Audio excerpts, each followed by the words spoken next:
One of my major research focuses or foci is cardiac rehabilitation. So cardiac rehab is a program of prescribed exercise that patients should undergo after they have a heart attack or undergo a bypass or other cardiac procedure.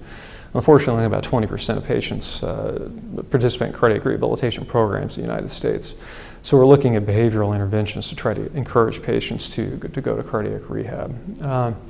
So, one of the things, and it was actually referenced in one of the talks at the conference today, was this concept of self-efficacy. And at the conference, it was discussed in the context of physician burnout. But here I'm actually talking about it with regards to patients. Self-efficacy is a psychological construct. It's basically the confidence that a patient has in their ability to achieve a desired outcome, a specific task.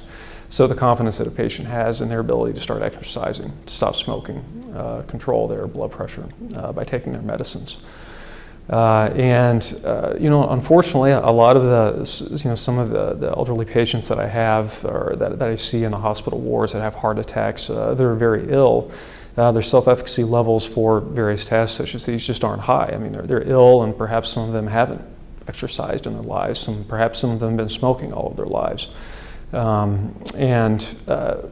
we've traditionally done in medicine is tell patients things. We say, cholesterol is bad, stop smoking, exercise. And it's important to provide information, but it's also important to support patients and give them the confidence they can and the information they need to actually achieve these outcomes.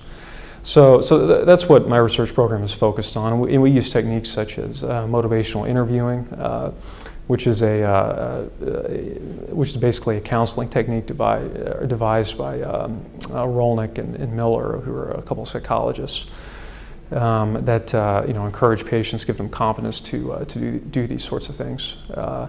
Really, I think our results are sort of preliminary, but I think these types of supportive measures will be very important to patients that have had cardiac events in getting them to go to cardiac rehabilitation programs and rehabilitate after they have heart attacks or undergo bypasses.